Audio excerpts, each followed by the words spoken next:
Assalamualaikum warahmatullahi wabarakatuh. Kabar siswa-siswi SMP Islam. Kali ini Miss Ria akan menjelaskan mengenai mobilitas sosial. Kira-kira apa sih mobilitas sosial itu? Jadi mobilitas sosial berasal dari kata mobilis. Artinya pindahan dari suatu tempat ke lain. Sedangkan sosial adalah seseorang atau sekelompok orang. Jadi dapat disimpulkan bahwa mobilitas sosial merupakan perpindahan posisi seseorang atau sekelompok orang dari lapisan yang satu ke lapisan yang lain. Bentuk-bentuk mobilitas sosial. Bentuk-bentuk mobilitas sosial dibedakan menjadi dua, ada mobilitas vertikal dan mobilitas horizontal. Mobilitas vertikal merupakan perpindahan status seseorang atau sekelompok orang dari satu kedudukan sosial ke satu ke sosial yang lain yang tidak sederajat. Sedangkan mobilitas vertikal merupakan perpindahan status sosial atau sekelompok orang yang dari lapisan yang sama. Mobilitas vertikal. Mobilitas vertikal ini dibagi lagi menjadi dua, yaitu mobilitas vertikal ke atas dan mobilitas vertikal ke bawah. Vertikal ke atas atau yang biasa disebut social climbing adalah naiknya kedudukan status seseorang dari status sosial rendah ke status sosial yang lebih tinggi. Contohnya, kalian tahu nggak ini gambarnya siapa? Ya, ini merupakan gambar Bapak Joko Widodo. Awalnya Bapak Joko Widodo merupakan seorang gubernur di Jakarta. Tapi akhirnya dengan perjuangannya keras, Bapak Jokowi menjadi seorang presiden. Artinya, kedudukan Bapak Jokowi yang awalnya menjadi gubernur naik menjadi seorang presiden. Selanjutnya ada vertikal ke bawah atau yang biasa disebut dengan social thinking. Merupakan proses penurunan kedudukan status sosial seseorang. Mari kita amati, ini gambarnya Bapak Susilo Bambang Yudhoyono. Dahulunya, Bapak Susilo Bambang Yudhoyono merupakan Presiden Indonesia. Tapi karena sekarang tidak menjadi presiden lagi karena habis sudah masa jabatannya.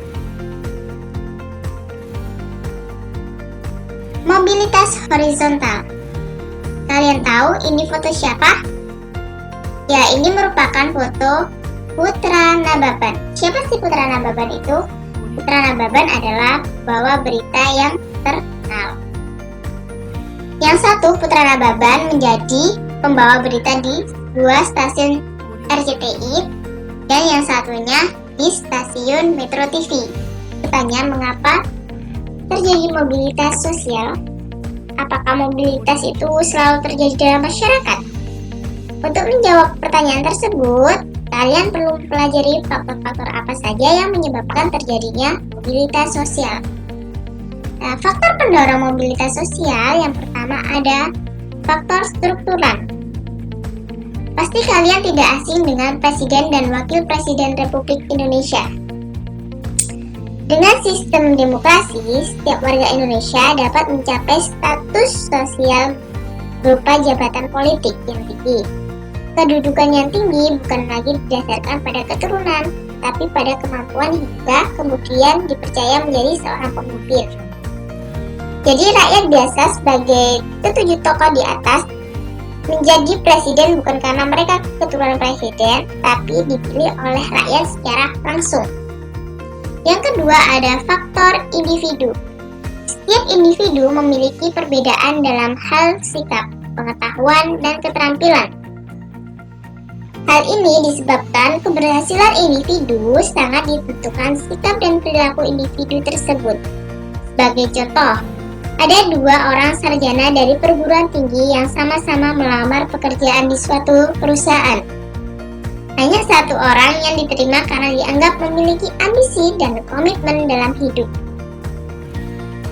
Yang ketiga, ada faktor sosial. Setiap perjuangan diawali dari ketidakpuasan. Ketidakpuasan akan status sosial mendorong masyarakat untuk terus berjuang segigi-giginya. Setiap manusia dilahirkan dalam status sosial yang dimiliki orang tuanya. Saat kita lahir, kita tidak bisa menentukan kita mau di status sosial yang tinggi atau di status sosial yang rendah. Oleh karena itu, bila kita tidak puas dengan kedudukan yang diwariskan oleh orang tua kita, maka kita harus mencari kedudukan sendiri di lapisan sosial yang lebih tinggi. Selanjutnya ada faktor ekonomi. Masyarakat yang kondisi ekonominya baik cenderung lebih mudah melakukan mobilitas sosial. Dengan kondisi tersebut, mereka mudah untuk memperoleh modal, pendidikan, dan kesempatan yang lain. Tapi, tentu berbeda dengan masyarakat yang mengalami kesulitan ekonomi atau bahkan kesulitan memenuhi kebutuhan dasarnya. Pada masyarakat yang mengalami kesulitan memenuhi kebutuhan dasar, prioritas utama adalah memenuhi kebutuhan primernya. Yang selanjutnya ada faktor politik. Bangsa Indonesia patut bersyukur karena memiliki stabilitas politik yang baik. Kondisi negara aman dan damai sehingga para pemimpin dan menjalankan roda pembangunan dengan baik.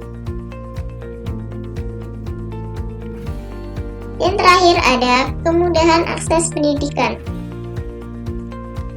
Pada zaman penjajahan, pendidikan sulit didapat bangsa Indonesia, akibatnya masyarakat terkurung dalam kebodohan.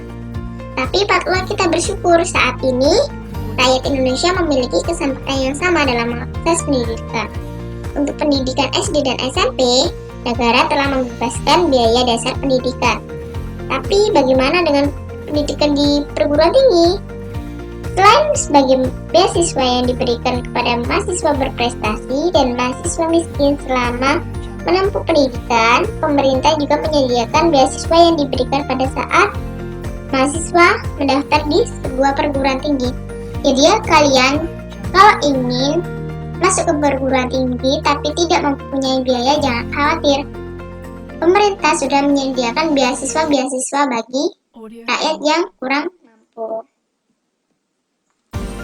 Selain memahami berbagai faktor yang mendorong terjadinya mobilitas sosial, kalian juga perlu memahami faktor penghambat mobilitas sosial, yaitu ada kemiskinan. Bagi masyarakat miskin, mencapai status sosial tentu merupakan hal yang sangat sulit. Salah satu penyebabnya adalah pendidikan yang rendah. Masyarakat yang berpendidikan rendah berpengaruh terhadap kualitas sumber daya manusia. Akibatnya, tingkat kemudahan untuk mendapatkan pekerjaan terbatas. Yang kedua ada diskriminasi. Diskriminasi merupakan perbedaan perlakuan karena alasan perbedaan ras, suku, bangsa, golongan, dan fisik atau yang lainnya.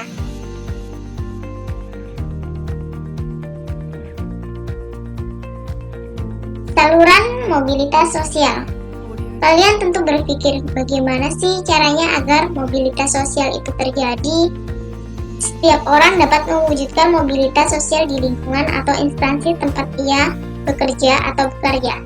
Sebagai contoh, bagi seorang guru yang sedang bertugas di lembaga pendidikan, ia dapat mewujudkan mobilitas sosial di lembaga pendidikan tersebut.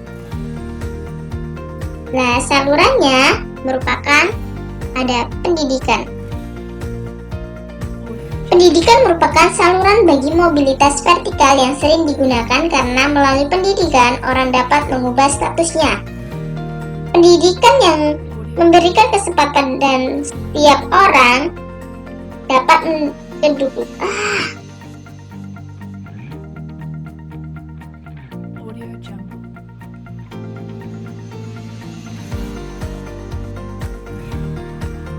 Saluran-saluran mobilitas sosial. Kalian tentu berpikir, bagaimana sih caranya agar mobilitas sosial itu terjadi? Ya, setiap orang dapat mewujudkan mobilitas sosial di lingkungan atau instansi tempat ia bekerja atau berkarya. Berikut merupakan contoh saluran mobilitas sosial, yaitu pendidikan. Pendidikan merupakan saluran bagi mobilitas vertikal yang sering digunakan karena melalui pendidikan orang dapat mengubah statusnya. Pendidikan memberikan kesempatan pada setiap orang untuk mendapatkan kedudukan yang lebih tinggi. Contohnya, ada seorang anak dari keluarga miskin mengenyam sekolah sampai jenjang perguruan tinggi.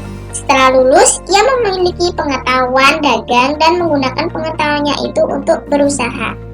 Setelah ia berhasil menjadi pedagang, secara otomatis status sosialnya juga meningkat. Yang kedua ada organisasi politik. Seorang anggota partai politik yang profesional dan punya dedikasi tinggi, kemungkinan besar akan cepat mendapatkan status yang semakin tinggi dalam partainya, sampai akhirnya menjadi anggota Dewan Legislatif.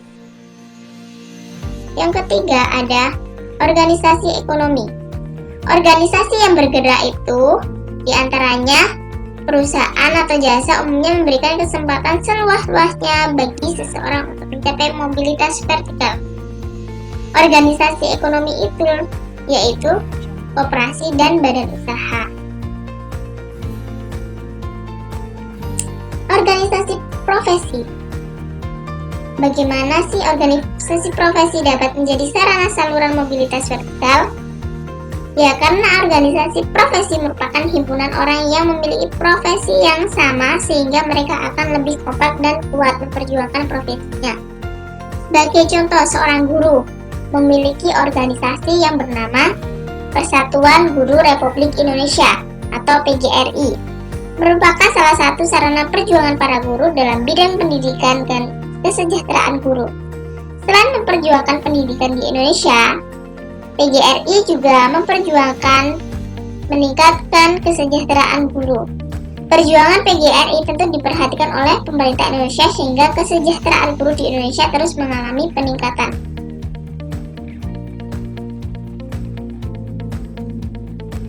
Dampak mobilitas sosial. Dampak mobilitas sosial dapat dibedakan menjadi dampak positif mobilitas sosial dan dampak negatif mobilitas sosial. Dampak positif mobilitas sosial adalah mendorong seseorang untuk lebih maju, mempercepat tingkat perubahan sosial, dan meningkatkan integrasi sosial.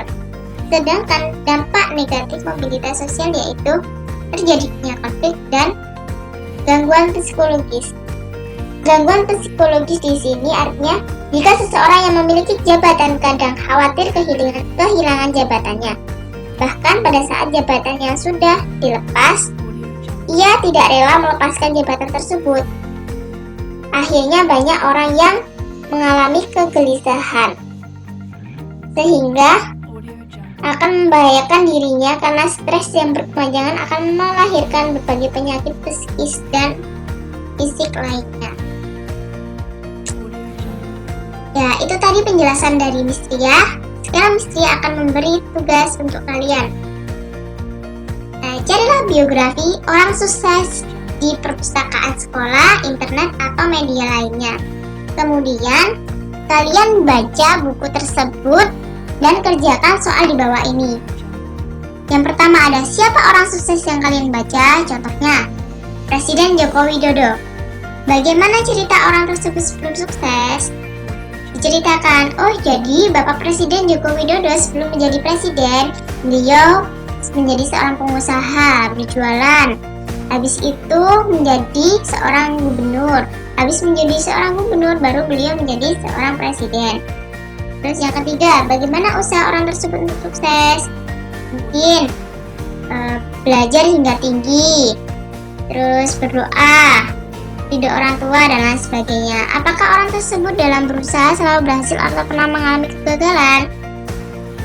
Mungkin kalau ia selalu berhasil karena tekad yang kuat dan lain sebagainya, atau mungkin kalau mengalami kegagalan, ia mengalami kegagalan karena faktor ekonomi keluarga atau lain sebagainya, itu disebutkan alasannya.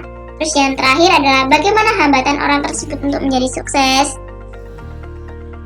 Faktor-faktor apa saja yang menjadikan orang tersebut sukses? Mungkin orang tuanya tidak mampu untuk membiayai kuliahnya, akhirnya mereka bekerja untuk membiayai kuliahnya hingga kuliah selesai, mendapat pekerjaan, dan menjadi orang yang sukses.